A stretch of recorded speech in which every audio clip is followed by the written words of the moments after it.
go over quickly to the next game that we're going to talk about, which is number 19, Miami against Florida. Miami destroyed Florida in this game. 41-17 was the final score. We'll go over the grades quickly for both sides. Miami offensively, it was the Cam Ward show, guys. Cam Ward was freaking awesome in this game. 90.9 grade he finished with. Elijah Arroyo, the tight end, 80.8. Xavier Restrepo at a 73.4. Isaiah Horton, another receiver, at 70.6. And the new running back from Miami, Damian Martinez, checking in from Oregon State at a 68.3. Miami's defense also performed pretty well in this game as well. Michelle Powell, the corner, at 89.5. Great game for him. Edge rusher Elijah Alston transferring in from Marshall at a 78.2. Francisco Mauigoa, the linebacker, at a 75.7. Wesley Besainth, the linebacker, at a 74.6. And Tyler Barron, the new edge, checking in at a 73.6. Let's go over to Florida's offense in this game. The top offensive player for them was Austin Barber, the tackle, at a 73.1. Montrell Johnson Jr. at a 70.9. Elijah Badger, the wide receiver, at a 69.2. Jake Slaughter at a 68.7, the center that we are big fans of. And then Eugene Wilson III, another guy we love,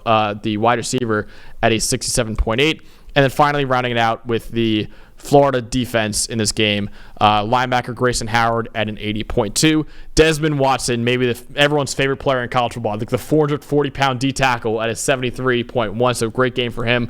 Joey Slackerman, the new D tackle that got as well, at a 70.7. RJ Moten at a 66.3, and the corner Sharif Denson at a 64 in this game. So Dawn, for you in this bludgeoning that Miami did against Florida, what was for you the stat that really told the story in this game? We're going to get in Cam Ward in a minute because everyone's talking about Cam Ward. Let me start with the Gators. So a 50.6 team coverage grade in this game. And I told you coming in, look, last year the secondary was just not good enough. They were the second lowest coverage graded team in the SEC last year, ahead of Vanderbilt. Much like the Clemson offense, I saw the same things out of this Gators secondary that I did all of last year. They're talented. They have guys. They have guys like Jordan Castell and Jason Marshall and guys like that, right? It's another thing. There's too many mistakes. And I know Cam Ward was spectacular. Don't get me wrong. He made great throws. He was great for most of the day outside of the interception. But just too many mental errors and too many just blown coverages and guys just running free. You won't beat a team like this with weapons like this, and you won't get through an SEC schedule if your secondary plays like this, because it's just, and they're more talented. It's frustrating to watch because we hear about these guys. I know it's frustrating to watch. They're more talented. We were in your apartment. You were watching, and you were cursing up a storm watching the tape. It bothers me when you have talented teams, again, like Clemson's offense and Florida's defense, that just don't execute. And there's just too many times where it's like, man, why is this guy 10 yards open? And it's the same. Again, if it was just, okay, they were a good D last year and Miami went out there and beat them, and it was like, okay, they made mistakes today. All right, they made mistakes today. You lost a game. The team's Miami's better. Mm-hmm. It's the same things we saw all of last year. Yeah, it's the same things. And I don't know what the fix is. I mean, there's just too many errors, too many self-inflicted wounds on defense that you cannot recover from in big games like this. I don't care if you're at home. And then you have it stacked on top of the fact, and you're about to get into this, where usually last year what happens is, okay, their defense is making these errors, but at least the offense is playing well. And at least, Graham Mertz isn't going to lose you the game and turn the ball over. But now we saw in a game like this, what happens? What does it look like now if their offense doesn't have a good day, right? Mm-hmm. Florida kind of leans as an offensive team nowadays, right? But what happens? And I know you're about to get into that side, but this Florida secondary, if they're going to have any chance to get through the schedule, they have to be better. They straight up have to be better. I remember we were watching it yesterday, and there was a couple plays you're like, I don't even know what coverage they're running. It's like that. It's pre-snap, it's post-snap. There's certain things they're trying to do. There was a couple plays. It was like that. I was like, I don't know what they're in. Yeah, I don't know. At least sometimes I can go, okay, you're in this coverage, and it was a good offensive play call, and there's plays I don't even know what they're in. They're just like freelancing. It looked like out there. It was just all right. You just can't have guys back there with you can't, in their secondary especially, man. If a D tackle makes a mental error, it might burn you for 6 or 7 yards, or you might just not get a pass. The secondary is backbreaking. If you have issues in deep thirds and at safety and things like that, you're going to get burned. You're going to have bombs thrown on you like you did yesterday. Yeah, it absolutely will, man. Just watching that tape yesterday at 2 o'clock in the morning was hilarious because we were already delirious and we were like, what are we watching? Oh, yeah. Like, we're on our 15th hour of college football, and I'm like, Max, come here. Watch this again. We were going from Florida messing up to watching Tetro McMillan score another touchdown, back to Florida, back to McMillan. It was a lot of fun last night. But my side to tell the story was, you just mentioned it, man. Graham Mertz, who last year was amazing at not putting the ball in harm's way. He had 6 turnover-worthy plays all of last season. He had 3 yesterday. He had already half of his season total in just yesterday's game, man. 36.8 passing grade as well. That's the lowest he's had in a game since 2021 when he was at Wisconsin. So over the last 3 years, man. So it was a rough showing for Graham Mertz in that game. And you saw those grades in the Miami secondary. The Miami secondary I thought was like a good enough unit, but not like a star-studded unit. Maybe it is, man, because of the way they played in that game and really shut down Graham Mertz in this offense. So we'll talk about that. We can talk about this a little bit if you want, but I say see what happens. But for Billy Napier, who is extremely, maybe he's probably in the hottest seat in the country right now. You got the number 1 quarterback coming out of high school as a true freshman, and DJ Lagway as your backup quarterback. At what point do you say, hey, put the kid in, and maybe I can use that to salvage my job and say, hey, like we can head into next year with some promise of something better. I don't know. It's going to be weird, man. I mean, the O-line didn't play great either, but at what point do you say, hey, let's just see what the kid's got? I don't think you do it yet. No, neither do I. I think you got another 4 or 5 games before we start talking about that, because Mertz has shown you in the past that he doesn't have many games like this, right? He was much better. He didn't have a game like this. You mentioned it in 3 years. So I think you give Mertz a shot to bounce back, right? You got Samford this week, A&M the week after that, which is a big game, but at least, again, it's at home.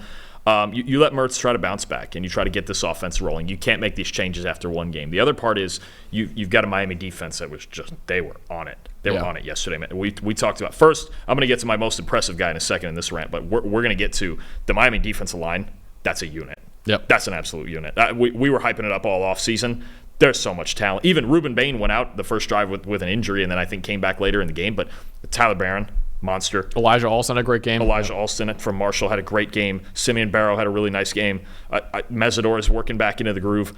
This defensive line is crazy. And we saw the proof of it. That's a good Florida offensive line, like you just mentioned, that they just, after a while, and especially with a guy like Graham Mertz, who doesn't have a whole lot of improv in his game, if you have a pocket quarterback against Miami, you better get rid of the football. I saw someone try to come at me a little bit yesterday by tweeting out, PFF said that they're a top 10 O-line. Florida did. And yeah, I did say that. And maybe it is wrong, right? But at the same time, I rank Miami as the number 3 D-line in the country. It's this happens against this kind of team. I'm serious when I say it. Miami, there's an argument it's number 1. Yeah. They have a boatload of talent on the D-line, but the one thing, that's going to be obvious every week. We're going to talk about Miami's defensive line every time we talk about it. I want to talk about the back end. And two guys, I'm going to go with 2 guys, actually. I'm going to go with one. Start with Mish Powell, who was Miami's highest graded defensive player. It showed him as a corner in that graphic. We need to get a switch. He's actually a safety now. He's playing safety. I think he played a lot in the slot at Washington. But 89.4 overall grade, 89 coverage grade. Safety was the one position looking at Miami's defense I was worried about. They lost Cam Kinchins and James Williams to the draft. You've got Mish Powell and Jaden Harris. Jaden Harris had a 68 coverage grade yesterday. Both had an interception. Harris almost had a second one. He dropped the second one, cut off an in route and dropped the second one. These 2 guys had 2 and almost 3 interceptions. Powell added a pressure as a blitzer. Harris added a pressure as a blitzer also. If they're set at safety, their linebackers played well. I was worried a little bit about the middle of Miami's defense. If these 2 guys on the back end play like this Miami defense is, now you're on a level that we start talking about getting into that same level we start talking about maybe with the Penn States and those teams in the top 10 of the world. Miami's got a boatload of talent on the D-line, but if they actually went and filled it in at safety, especially with Powell, oh boy, the ACC is going to have a rough time scoring points on Miami. Rough time scoring points, man, and they're a rough time defending Miami as well, because Cam Ward was awesome yesterday. Listen, Heisman talk before October is stupid. and we'll wait until October to do it. But if you're giving out the Heisman right now, it's going to Cam Ward, in my opinion, honestly. Yeah, I would say so. Yeah, I'm in on that. After 1 week, there's some other good ones. Shedeur obviously had a great game. We'll talk about in a little bit. Yeah, Jinty had a great game. But like in terms of this magnitude of a game and just come out and just, I'm the guy. Like that's what it was, man. 90.3 passing grade. And Dawn, I mean, we have to look back at what the grade got for that play. But was that a negative 1.5 that he got in the interception? Probably, right? -1 or 1.5. It wasn't good. And I'll tell you, the first thing, there's two things for me with Ward. We'll get back to the other. The first thing with Ward, that's the exact type of interception I was worried about. It's that. It's that right there. We're improvising. We're trying to do too much when I probably could have just across your body. I probably could have just ran out of bounds and got 6 yards. Okay, somebody must have said something to him on the sideline because I came into this game feeling like if Florida was going to win, they had to win the turnover battle, right? And to start your game with now defense made a stop, only gave up a field goal deep in your own territory. Great stuff. Helps have a defense bail you out. But somebody said something to Cam Ward on the sideline. Hey man, if you just don't do that exact thing right there, we'll kill this team. Yeah. And for him to, I think for him to persevere, and we saw on other plays later in the game where it was, okay, run the ball, or find somebody. Find Restrepo, find Brown, right? Find these guys. Like the touchdown rolling to his left, that play, I was so nervous. I was like, oh, is he going to do it again? Don't do it again, please. And he finds, was it just, I think it was Sam Brown. Was it Sam Brown? I think it was. I forget which one it was. The numbers thing again. Yeah, I know. It screwed me up. Week 1 college numbers. I got to get there. But even he improved it. It was Jacoby George. Oh right, yeah. When he bailed out to his left and he makes just maybe the throw of the week to Jacoby George in the back of the end zone. I was so nervous watching that play, and he found him, and I was like, oh boy. Remember the moment? Now I'm not saying it's on this level. Calm down, people. Remember the moment we had with C.J. Stroud? We were like, oh, he can do things on the move. Not that Cam couldn't do things on the move, but the problem is, and I showed it last Tuesday, it was like when he gets on the move, he starts doing all that. It's like, I don't know. I'm nervous. I'm a little nervous with the Stroud-Georgia game, Yeah, the Stroud-Georgia game. I was like, when he made that throw, I was like, oh, he's going to do that. The other thing, to me, we talk about Brady Cook and Luther Burden. We talk about Fafita and McMillan. We talk about Shedeur and Hunter. Ward and Restrepo. Yeah. The chemistry's there already. Yep. This is going to get in. If they look like they did yesterday every week, it's going to get in that category. Xavier Restrepo, I told you on Tuesday, I thought he was going to be the best player on the field. And Cam was the best player on the field. I get that. Restrepo's it. This is like next year, you're talking about probably a day 2 guy. You're talking about arguably the best slot receiver, just pure slot receiver in the country. The football IQ, the route running, the savvy, the hands, everything. Xavier Restrepo is a great football player. Not a good one, a great one. And, dude, the fit of him with Cam Ward is so amazing. Like, I almost think, like, yes, obviously Burden and McMillan would be amazing in Miami's offense too, but, like, he fits that offense better than almost any other receiver in the country because, like, one of his best attributes when I was watching Restrepo's tape last year, he comes back and finds the football whenever Van Dyke was scrambling, which he rarely did. But whenever he did, Restrepo was like, oh, I got to come back and make a play for him.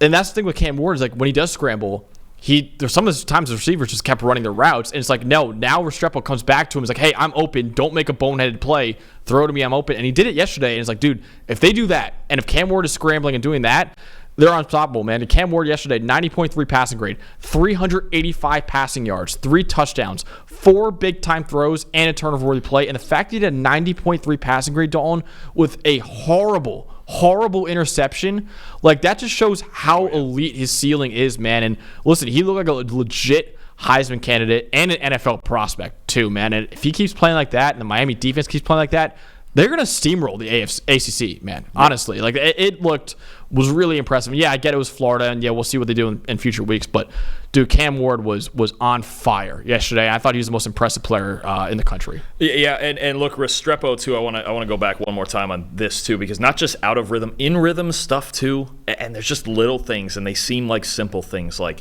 when Restrepo, there's a play where he's out to Ward's left by himself, and he's got the corner blitzes, and he just goes hot to the 6-yard curl, and Ward knows, okay, yep. 7, right? Or there's another one where we had Restrepo matched up on a safety on Asa Turner, right? And he's got the slant on a safety, and he's like, just get it to him, right? There's even stuff in rhythm and hot reads and things like that Restrepo, first of all, the football IQ, it's way beyond his years. Restrepo, he's got the mind of an NFL receiver. He's going to make it because he's just mentally so far ahead, even though he doesn't have like the best traits in the world. Ward and Restrepo, we're going to, very soon, I think we're going to put him on that list with, again, Burden Cook, Fafita McMillan, those elite pairs. Those two guys are really dangerous together. Yeah, they absolutely are. And I'm trying to find exactly who, because, Dalton, Shedeur Sanders, Cam Ward, and Kyron Drones were all working out together with the same quarterback coach this summer. And I want to find the exact coach because I want to shout him out right now. But I think Well Off Media was the one that was posting the videos.